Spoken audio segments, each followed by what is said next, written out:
We are thrilled to have Dr. Char Wittenberg here today to talk with us about parenting coordination and facilitation.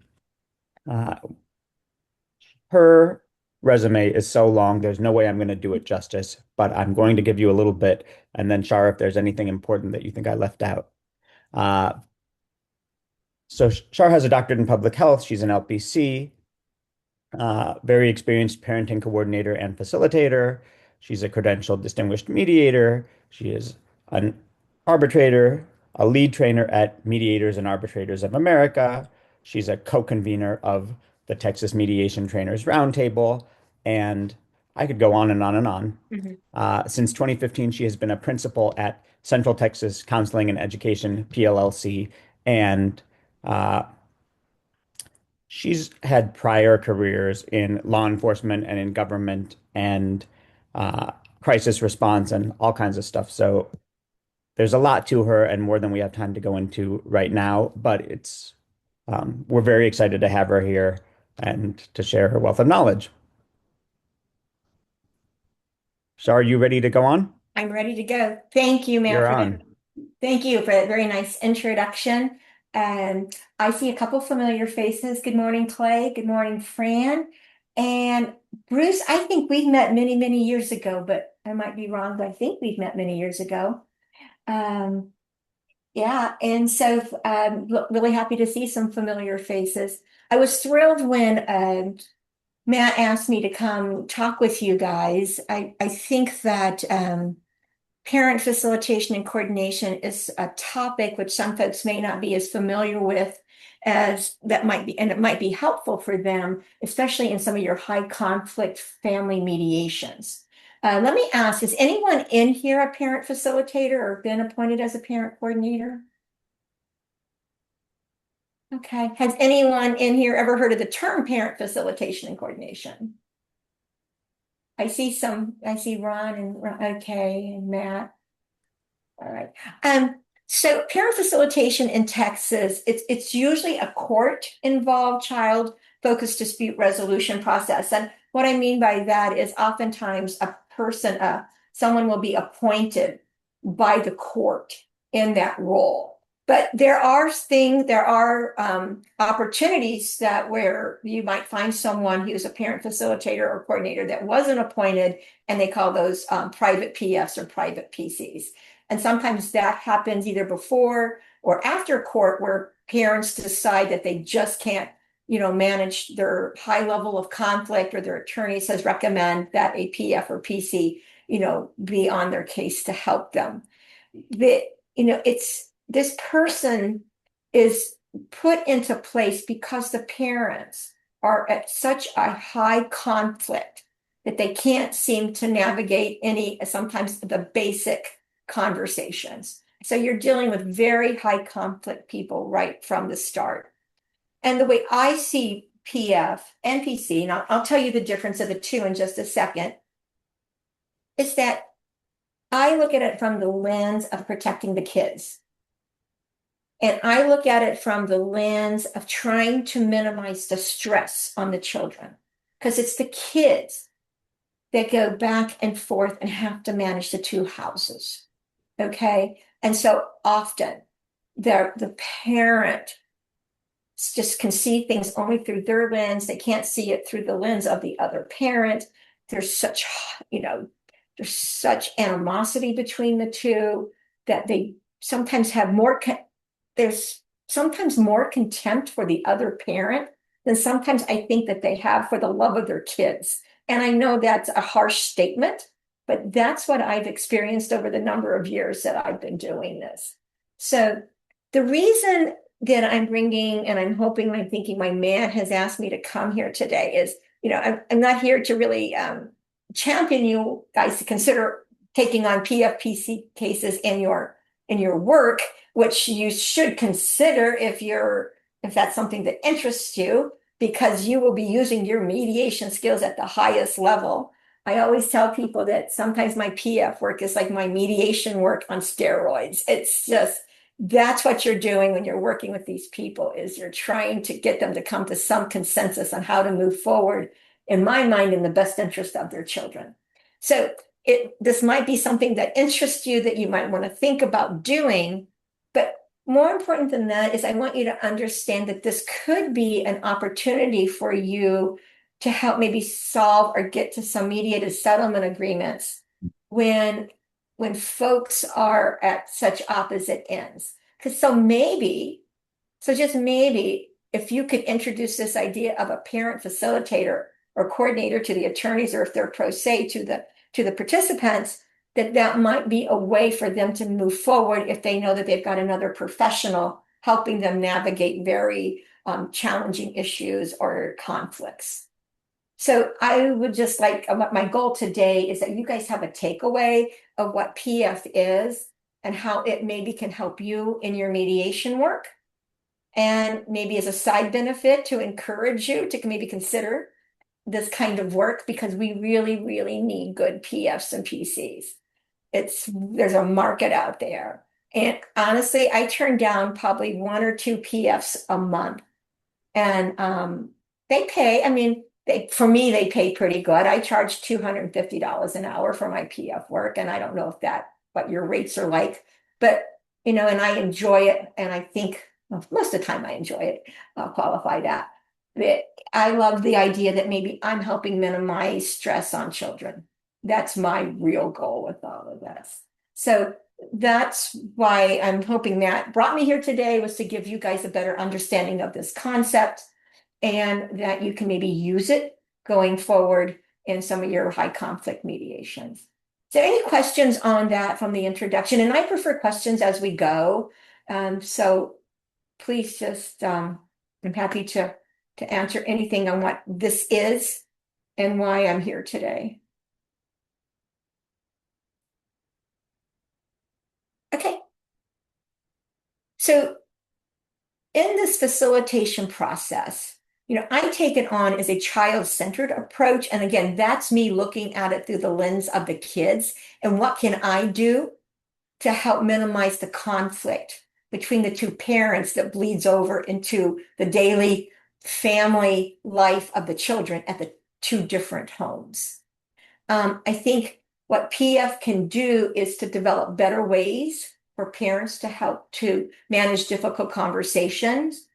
It's also, most of the time, if it is in a court order, I'm the one, the PF is help facilitating that compliance with the court orders and what they're saying. And I really work with the parents to help to find a way to develop and better their parenting plans. And what I mean by that is, the order is going to lay out what this access and possession schedule is and what the basic rights and duties are. But oftentimes I think what the PF can do is they can take that a step forward. And my goal is, if parents will work with me to find ways to have as much continuity in the two homes as possible.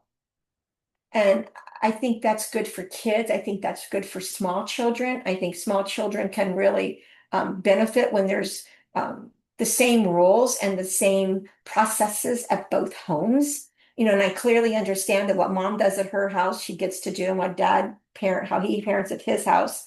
But if we can agree on some basics, and can we agree on screen time? Can we agree on when homework's done? Can we agree on sleepovers? I mean, all these different things that comes up. If we can get mom and dad to agree, then that makes it easier for the kids. So I'm always looking at ways, if we can find, if both parents will cooperate, to sort of embellish or have a more flourished parenting plan.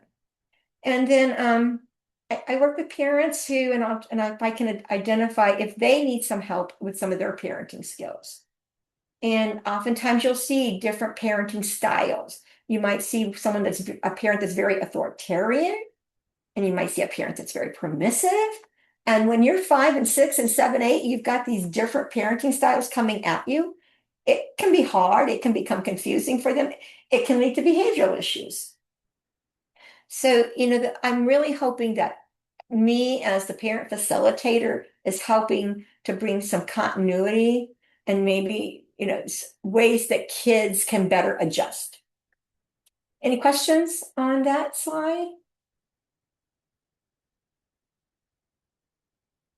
So here's what I want to cover today with you guys. And is I want to talk to you about what the core functions are, what's your legal framework within this, what's our ethical and role boundaries, when do we use PF, we can talk about the structure of the process, some of the intervention skills, excuse me. I want to make sure you understand what the qualifications and training is if you want to pursue this type of service to our families. And then I'll just have some key takeaways for you. So that's what I'm hoping to cover in my next, half an hour with you or 40 minutes. So with the core functions, I look at it from the perspective of there's 4 different pillars to this whole parent facilitating process. Hi, Diane. I just saw you. Diane we work together on the TMTR board, and I'm going to take a second here and congratulate you on your award. That is Oh, congratulations to you. I haven't had a chance to talk to you since then. So, anyways, thank you so congratulations. much. Yes, Thanks. of Hi, course. everybody. I'm so Sorry, I glad. Good got to my see link. another. Yeah. So back to the 4 pillars of parenting facilitation, and I see it as conflict management, assessment, education, and coordination and some case management work. And on the conflict management, it's about reducing hostility and improving communications with the parents. And that also will get you into the work of monitoring emails, texting, and coaching healthier exchanges with that. And usually with the high conflict cases, you're in Our Family Wizard. Have you guys heard of OFW? I don't know if you have or not. There's Our Family Wizard, and there is, oh, what is the other one? I don't use App this. close. App Close. Thank you very much, whoever said that. Yeah, App Close. And that is those are communication systems that I can see how the parents are communicating with each other, and I can help coach them on maybe how to better do that. We'll talk about that in a minute. The whole idea is to get through reducing the hostility is improving the ways they can talk to each other, to hear each other, so they can help better parent and minimize the stress for the kids. In terms of the assessment pillar, as the PF, I'm reviewing the court orders. I'm looking at their family history. I'm trying to assess what maybe conflict patterns there are. What are my barriers to co-parenting? And when I look at the barriers, it's not always just about how they communicate. Oftentimes, barriers can include other family members, boyfriends and girlfriends, school issues, extracurricular issues. All those things can come up that can bring issues and barriers between the 2 parents trying to find ways forward. If from the education perspective, I'm trying to educate, if you will, or provide psychoeducation information. I'm not counseling, but I'm providing information on child development, helping them understand where their kids are and understanding what they can process and take in. I try to explain to the parents the impact of their conflict on kids, on their children. I talk about their co-parenting skills and how we can improve that. And I work a lot on communication strategies. Those are sort of the key elements I'm trying to educate or teach mom and dad. The 4th pillar is having to do with how I do coordination and some case management work. I'm constantly coordinating and working with the parents' attorneys, their counselors, their schools. And my goal is more from a systems approach. And that's about how I can align all the services to the best interest of the kids. So that's in my mind, and you can pick up, any type of, research tool or research book or theory on this, but this is from my perspective, how I've developed my case management of my working of parent facilitation and coordination. Like conflict management, assessment, education, and coordination. Any thoughts on that? I have a question. Yes, ma'am. When people ask for your services, Mhm. is it usually through one parent or is it kind of recommended from a third party? The most of the referrals and questions I'll get, Taylor, are from, and most of the time, this is most of the time, Mhm. if it's very high conflict and they're talking about the need of a PF or a PC, they Mhm. have attorneys, and the attorneys are calling me. And they're saying, here's Oh, what I got. Do you have the bandwidth? Can you take it on? This is going to be a really tough one. You may be back in court on this one, but it's usually the attorneys who are sort of brokering this. And I think they know that the court's going to look for a PF, and they're trying to get this set up maybe in their mediation, which is ideal. But sometimes I'll have someone from court saying, hey, this is Jessica. I'm just calling to see if you can take on another high conflict PF case. We're in court, we're in recess, we got to come back to the judge with a name. You know, something that's usually how I get brokered into this, Taylor. I've had parents call me saying, hey, my attorneys told me to call you and I want to talk to you. Maybe the attorneys have given them three names of three PFs and they want to interview me. So sometimes I get it from that. But thank most of the you. times it's the attorneys that's reached out. And a lot of times if people come in pro se, they don't even know that PFs exist or what they do. Thank I you. have a question. Yes, ma'am. Did you differentiate between a PF and a PC? Not yet, but I'm going to. Okay. So hold All with right. me for just a second, Tracy. Yeah, Okay. yeah, I sure will. Any other questions?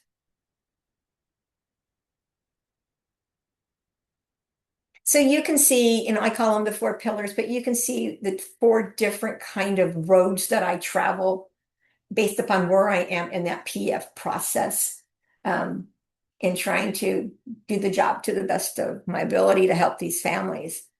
It's for me, it's all about the kids and minimizing the stress. And as a part in how I really got into this as a sort of a side note here is in my counseling world, in my kind of work that I do in my clinical field is high risk kids. And so the kids I deal with are kids that have suicide ideations or they've been harming themselves or, you know, uh, they're at a place where um, their self-esteem is low. They're really struggling with why they're here. And when I get into that, a lot of it, so much of it, is because they have high conflict parents and they can't navigate back and forth.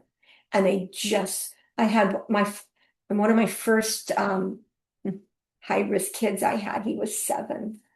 And they brought him in and he said he wanted to harm himself. And I asked him how he was going to do it. He had a plan. He was going to jump off the roof of their house. And I said, what's going on with you right now, Ethan? How are you feeling? He says, I just feel hollow. And that so hit me hard. Hollow. What? Hollow's not a word you hear 7-year-olds using very often, you know. And he's like, what does hollow mean to you? He says, I feel empty. We have a question from Bob. Yeah. Does the court rather than the attorneys ever require a PF to speak with the parties, or does the court appoint a PF to a particular case? Ask me that again, Taylor. I'm not sure I quite understood it. Does the court, rather than the attorneys, ever require a PF to speak with the parties, or does the court appoint a PF to a particular case? I've had I've had judges appoint me to a particular case. Yes. But usually it's through the attorneys. Yeah. But sort of back to my story about my boy, I said, what's making you feel so hollow? And he says, I can't make either mom or dad happy. I feel like whatever I do is not good enough. So what's the point? And that made me start thinking I can work with him, I can teach him circles of controls and behavior modification tools. But unless I can get these parents to stop, this, then, it becomes systemic and it becomes like you've got to work it from a systems perspective. And that's how I actually got interested in the PF work, coupled with my mediation background. I'm like, I want to see if I can make a difference there. So, anyways, it's about the kids to me. And I don't align with either parent. It's always about how I can support the children. And that's what I'm always pushing. So, anyways, I think that when you look at this, it's about understanding for me, what are the needs of the kids? And you don't have to be a clinician to understand the needs of the kids when it's about two grown parents figuring out how to better communicate.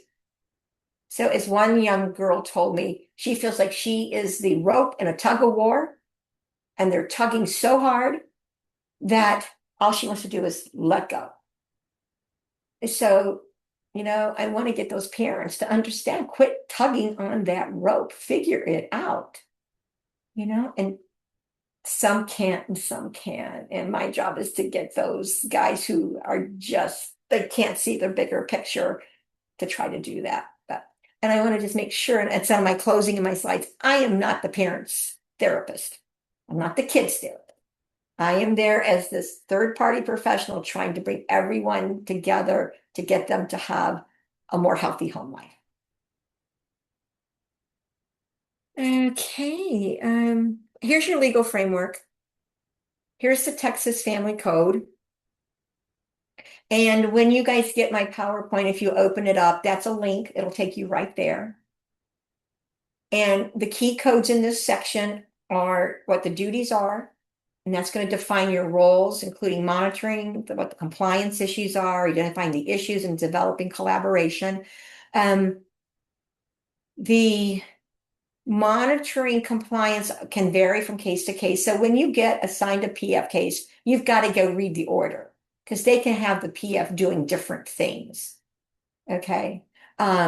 So one thing that's important with this, and a PF, and I'm going to get to the parent facilitation versus parent coordination in a second, Tracy, is that I am not a guardian ad litem in this case.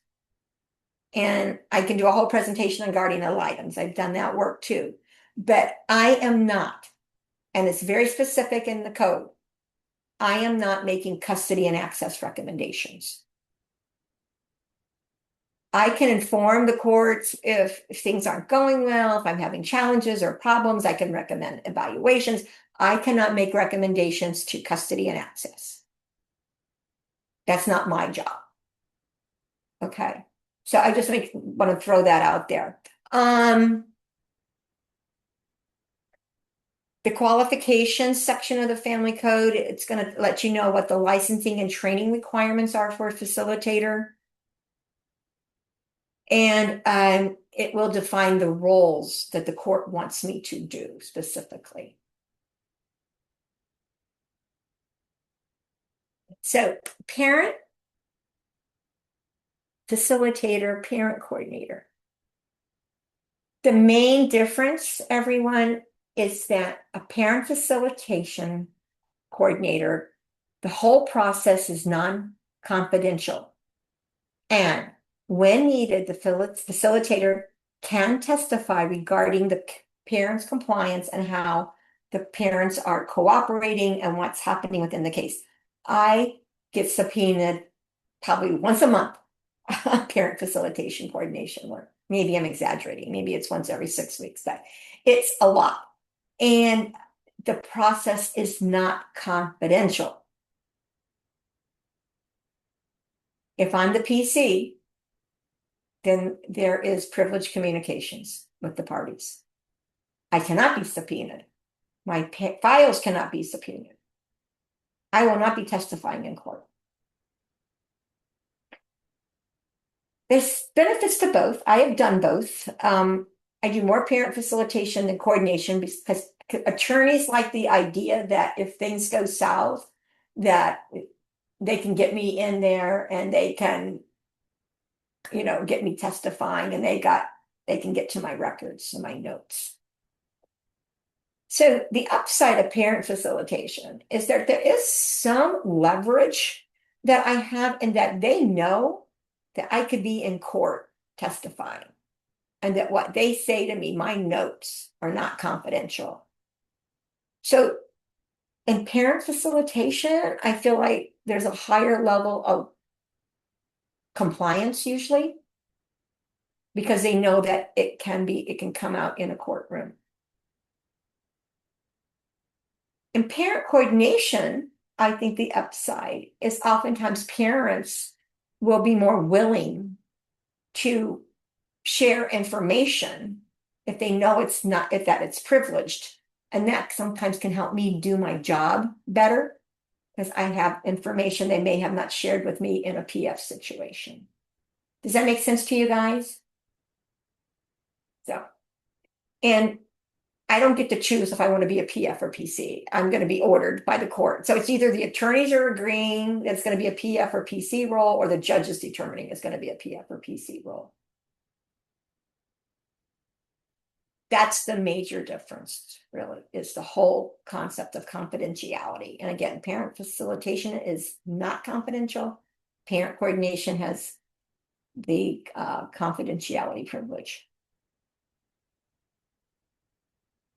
And just as a reminder, both in PF and PC, even if I'm a PC, we all still have those mandatory reporting rights if we learn that a child's been abused, an elderly, or someone that's just has a handicap, okay?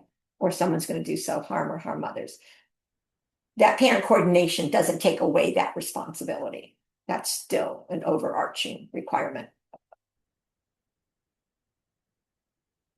Let me tell you some of the ethical and role boundaries that I have that I put in place. And this might sound a little bit like your mediation work here, but you're neutral. You have to be impartial. You're operating under court authority. And I know sometimes you guys get court-ordered mediations. And I know as a mediator, because that's what I do also, if you have to be neutral and impartial. And as a PF and a PC, just as a mediator, when I'm sitting with my PF hat on, I'm not sitting with my clinical hat. I can't give therapeutic advice. It doesn't mean I don't use my therapeutic skill sets, but I can't be a therapist to the parties. And of course, I can never give legal advice. I'm not an attorney, but even if I was an attorney, that would be unlawful practice of law for me to do that in this role. Just as it is when you're a mediator, you can't give legal advice as a mediator, right? And sometimes there's reporting to the court. And your order that when you're assigned, a PF will tell you how frequent or if or when and who can request you to report to the court. Okay, so that's what you are. Here's what you're not. I don't have it on my slide, but you're not their attorneys. And oftentimes they're going to ask you for legal advice. Hey, what would you do? Do you think this is a good idea? Just sometimes like you hear in pro se mediations, right? They want you to give them, what you think they should do. But in this role, I'm not their treating therapist.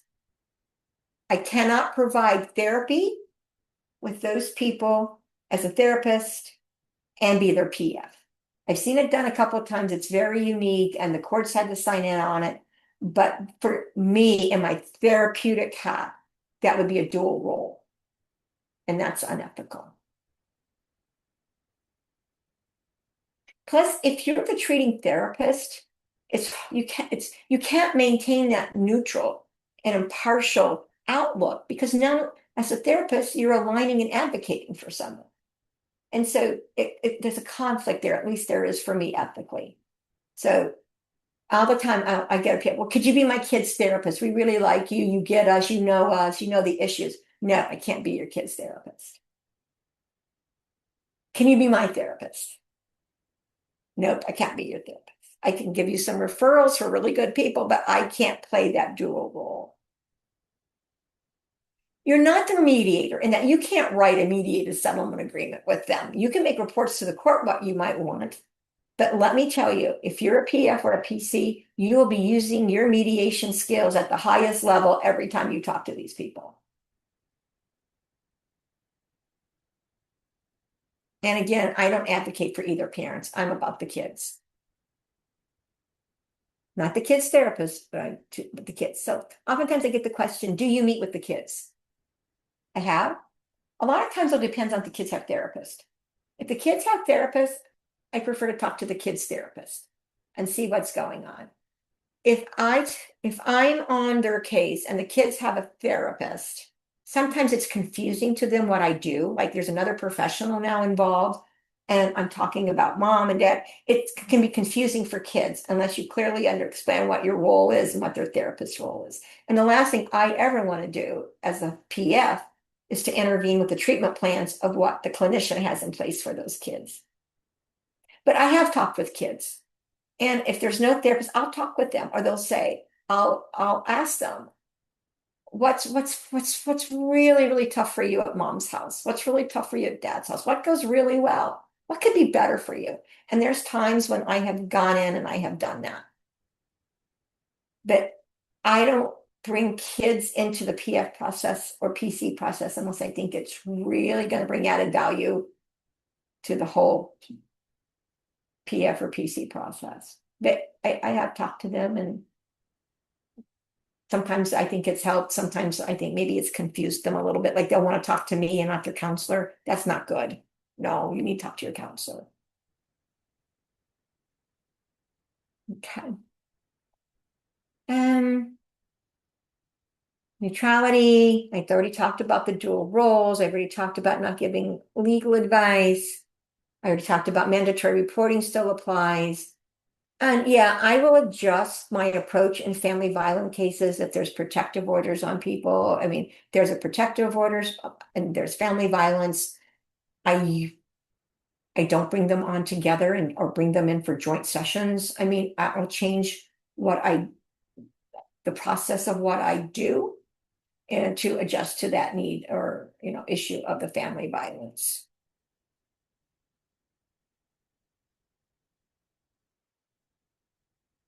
So when do we want to engage in this? And when might you as the mediator, sitting in a mediation of high conflict family mediation, think about would a PF be helpful here? And you might look at their case, and you might see if there's been chronic litigation. I mean, I've got a couple cases now where they have been in litigation for over 7 years. That's a long time. And that's usually because of the high conflict, and they're back and forth, and they can't agree, and their duties and rights are big challenges for them. Is there a communication breakdown? Their allegations, have there been parenting plan non-compliance? If so, maybe you're in maybe there's a modified hearing or order coming up hearing, and if you're bringing on as the PF, you might go back and look and see as when you're in those mediations, has there been parenting plan non-compliance? Has there been issues on access and possession? And if there has, maybe then a PF might be someone that could be very helpful for these parties. I'm hoping you take away from my presentation today that this might be an option for you to consider when you're in a high family conflict mediation and you just can see going forward, there's going to be more and more communication issues and problems. So it's less appropriate if there's low conflict divorces, where there might be situations where there's just pure therapy needed. What do I mean by that? Do you have someone who's been diagnosed with what's called a cluster B personality, where they've got there's something organics going on, and maybe it's a parent schizophrenic, or they're a psychopath, or there's something that no matter if you come in as a PF, you're going to be able to make a difference. There's something that's going on that's clinically might really be difficult for you to have to navigate. Does that make sense? That's a little ambiguous, I know, but sometimes there's just folks who have maybe a mental health issue that the PF is just not going to make a difference. Severe coercive control without structure, some of the more severe family domestic issues might make it just impossible to have that PF in place. So the structure, we've talked about this as I've gone through this presentation, but you'll get the referral or the court order. I then will do an intake, and I'll review the legal documents. I always do the initial sessions. For me, I do them separate. I want to hear each person's story, how they tell it to me. And then I will, at some point in time, decide, because a lot of the cases I get are so high conflict, I'm not comfortable having them in my office together or joint until I can know they can manage their conversations and their communications. Because I don't want to have to be doing damage control, and I don't want to have to be managing angry people and screaming people and yelling people, because that gets me nowhere to where we need to go. So I'm working, it's a little bit different in in mediations, you're always looking from this collaborative perspective and joints, and you're trying to make it work. And for me as a PF, I want to hear their stories separate before I get them together. I need to know what I'm working with first. And so, and there are some, I have a couple cases, I've never brought them together. It would be bad. I mean, and these are the folks who have neutral exchanges where they can't even exchange their children themselves. They have to exchange it at a neutral location. So there are some high conflict families out there that they just won't communicate with each other. I do all the ongoing and coaching and conflict resolution. I monitor the compliance. And I report or make recommendations if the court asks me to, or if the court is requiring me to. When I'm saying monitoring compliance, I'm not going in and I'm not checking, did so-and-so get the kid at the drop-off place on time? I'm monitoring compliance as the parents let me know that there's an issue. Okay. I am not the police here and trying to monitor what they're doing. So monitoring compliance to me is being informed and knowing if there's issues going on that the other person, is from what's being ordered from the court is happening. As I mentioned earlier already, some of these, I have individuals, I have joints, and I have limited child involvement. I manage that very carefully because I don't want to confuse the children. Become a part of my facilitation process. Any questions on the process? Yeah, Bob. I think this is more a general question, but as you were speaking, so I do all mine at the DRC, all my mediations, and I bet at least half of those are family law.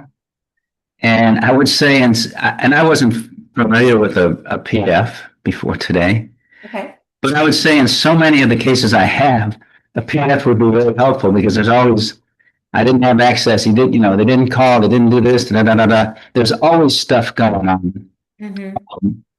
But I think in a lot of these cases at the DRC, they probably couldn't afford an additional professional.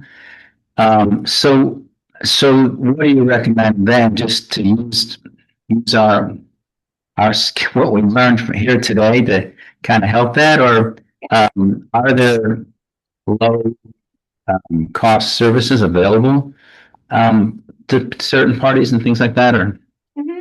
That's a really good question. I think that I charge more than most. I'm expensive, and I'll just be honest with you because I can be.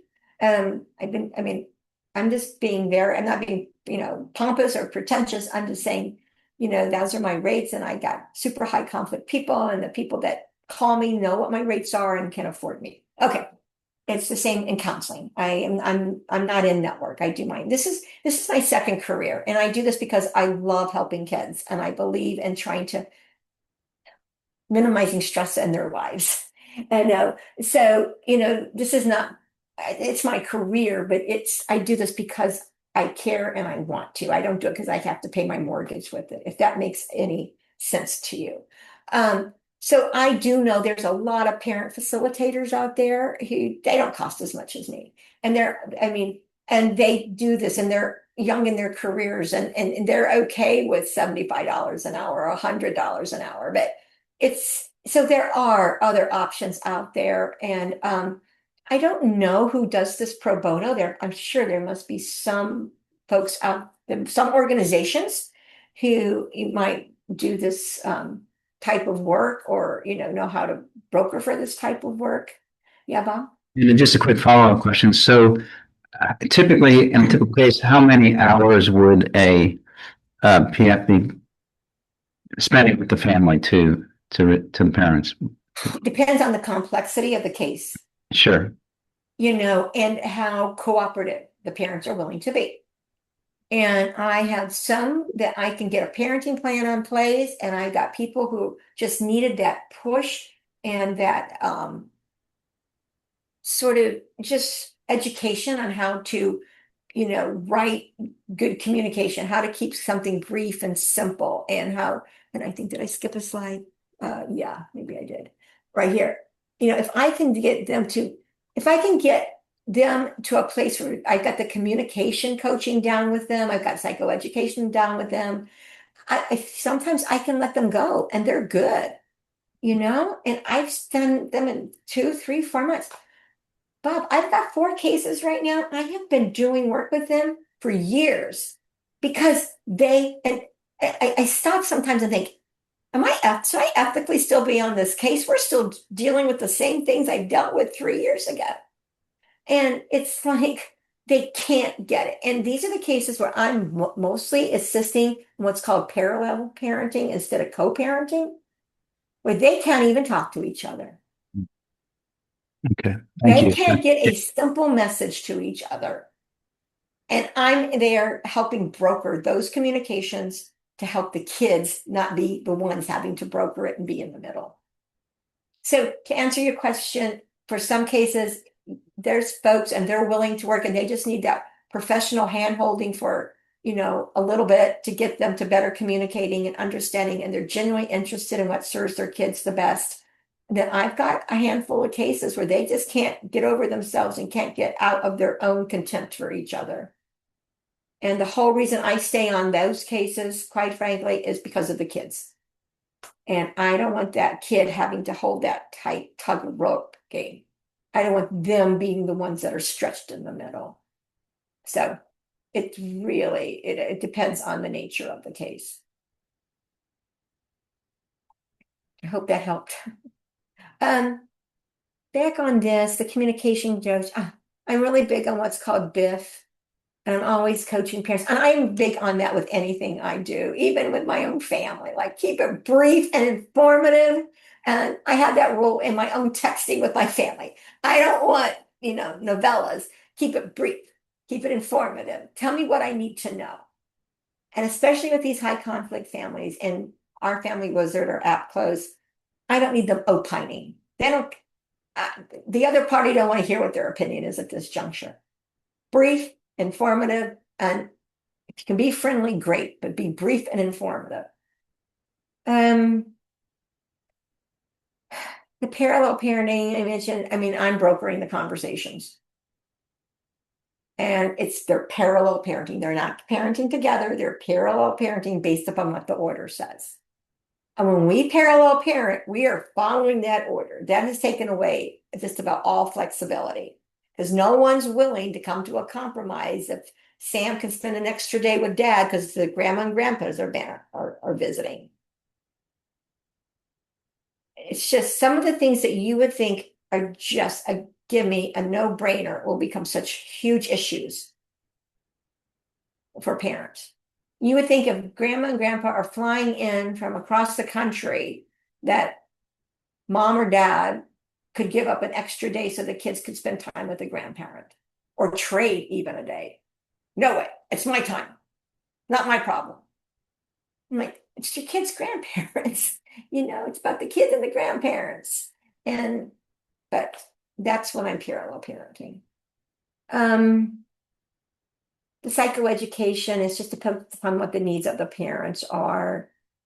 Usually what I'm trying to use is either in this evidence-based models, and I'm very careful with this because it's more about coaching, and I don't really get into the parent-child interaction therapy. That's more that therapists will get into. It's about the therapy with the kids, but it aligns with parent management training, in which we're trying to get parents to understand, and at least from the way I approach this, it's more from a you have choices and there's consequences, and getting parents to understand with having the kids understand good choices, good consequence. You make a bad choice, a bad consequence, but having continuity between those choices and what you do. And it's basic for those who are therapists or are familiar in psychology. It's basic CBT, cognitive behavioral therapy theory, and that, what you do is, often leads to how you think and what you feel and how you act. And so, it's getting the parents to understand that with their kids. So I'm very careful in educating and not providing the therapy, but it's parent centered on how they are dealing with their kids. That's how I work with the parents on that. And then I've already mentioned systems thinking. That's really big for me because I like looking things holistically and not just in a vacuum. So I'm interested about, what's going on in terms of the big picture with their therapists, with their schools. What's the court involvement? And I'm also working hard to reduce myself and other professionals getting triangulated, if you will, in, what the issues are. I had a case not too long ago, and the court order unfortunately hadn't addressed extracurricular activities. And the little girl wanted to be on a dance team with her friends, and very high competitive team, big deal around here. And this was the most important thing in the world to this little mom was all for it. Dad thought it was just really not important. She should be focusing on academia. He didn't want the cost. He didn't want to have to take her to practice on his time. And so the school gets triangulated into this. The extracurricular people get triangulated. And I'm trying to minimize that triangulation and trying to get mom and dad, can we kind of agree that this little girl can be on the dance team? And if not, I'm working now with the therapist on why this little girl can't be on the dance team. And so can you see how some of these issues just get bigger and bigger till they explode? And it gets tough. So I'm always working, if I can, with other professionals to minimize the triangulation, but that's how it happens. So in that case, we actually ended up in court over the dance team. So I already had this slide up. This is your basic qualification. What do you see on the screen that's similar to being a mediator? Anybody?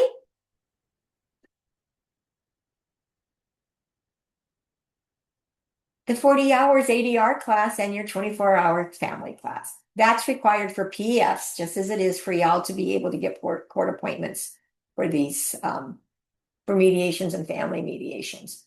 What's different is that you'll have to pick, you've already got that, obviously, if you guys are doing the mediations, but you have to pick up a 16-hour parenting facilitation class. There's a couple really good ones out there if you're interested. I can, Dr. Barbara Manuso offers a PF class that's really good, and so does, I can't remember their names, but the name of the class is Parenting Between Two Homes. But both of those are really good programs. And then you've got to have the 8 hours family violence dynamics. Your family certification should have covered at least 4 hours of that training for you. And oftentimes that PF class will pick up the other 4. But you have to be able to have the 8 hours. But you can see that the centerpiece of all of this training is the 64 hours of ADR training, which all of you guys already have. So you are using your mediation skills, trust me, if you take on this line of work. Okay, this is what I'm hoping you got from my presentation today is that parent facilitation is not therapy. I hope you understand that it is structured conflict intervention. I do hope you understand that parent facilitation sits somewhat at the intersection of mental health and the law. You're trying to comply with what the court's ordering, but you're also working with high conflict people and how they see and how they think and how they process information. The primary client is not either parent, but what I see is what's in the child's best interest. That's my perspective. And then I think the parent facilitation has to require strong boundaries, neutrality, and I believe systems thinking, that you have to look at things collectively and not in a vacuum. So I think in my closing remarks, I just like to say that, remember, you're not the child's therapist, you're not the child's lawyer or the parent's lawyer. You are there to be a stabilizer for the system. You're there to try to stabilize as much as possible so those kids don't get caught between the two parents. And we hope that we can do everything we can, from at least the way I see it, to minimize that stress for the kids. Because, you know, what I have is that, you know, the kids are not the product of the divorce. They're going to have the after effect of the conflict. And so what do we do with that? And how do we help minimize that? And whatever we can do, so I'm not having to see those kids or any other therapist seeing those kids because they're high risk, because they don't see the value in their life anymore. That's the ultimate goal for me in this. And what other questions can I answer? I hope that you guys can see the nexus of this to your mediation work, that it could be an option for you if you're dealing with high conflict families. And maybe this might inspire you to become a PF. So it's, I think it's rewarding, it's frustrating, it can be time consuming. But I think that if I'm not being able to help the kids, in addition to helping the kids, maybe I can help make a difference in getting real high conflicted people to stop putting their stuff on the children, you know, through this. I put that pretty kind of bluntly, but that's how I, sort of see it. Thoughts, questions? I've got a question about the qualifications, because you had a slide that had the qualifications, and it's qualifications for a PF, I think. But what is it? We know now what the difference is between the PC and the PF, but are there other qualifications for the PC? No, they're the same. Oh, okay. Actually, I can send a link. Yeah. With that. I can send a link to the Texas It's going to code where it be lists everything. on the family link here that I had for you up here on the legal framework. Yeah, it'll take you to the family code, or the Got it. Matt can send it. It'll lay that all out. Okay, yeah. Got I it. think there's some different qualifications, Diane, for guardian ad litem work. But with the PF and PC, it's my understanding that it's just what you call yourself then. It's what you're appointed as. Okay, thanks. Yeah. Yeah. Good If you're appointed as a clarification. PF, then it's not confidential and you're subpoenable and your files are Right. subpoenable. If you're a PC, then those parents have privileged communications, just like in your therapy work. Okay. And so that's you don't decide. I mean, the judge or the attorney may say, hey, do you think it'd be more useful to have you as a PF or a PC? And you may get asked that question, but it's not just what you want to call yourself, it's how you're appointed. What's in the order? Yeah.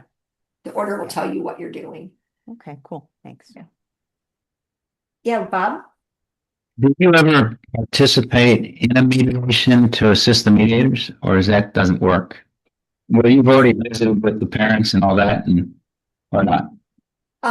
Is the question, does parent facilitation work with the mediators? Do the PFs work with the mediators? Well, let's say I have a mediation, but you show up on behalf of the parties to, help. Not as representation, but I have been in many mediations as the PF. And I've had them ask me, how's it going? What do you think might work? What's, if you were to testify, it's like, what might unfold. I mean, I have had mediators call me as a PF and getting my thoughts on how things have been going. Okay, but you're not but definitely as a guardian ad litem, I've been part of the mediation process and I signed off on that, but not as a PF. I don't sign off on their MSAs, but I've Right. had them call me in mediation and say, hey, what do you think? Or, they're trying to get something to move forward, or they'll say, so and so says you've been their PF. What do I need to know? I mean, you can get drawn into that process, but you're not there representing the parties.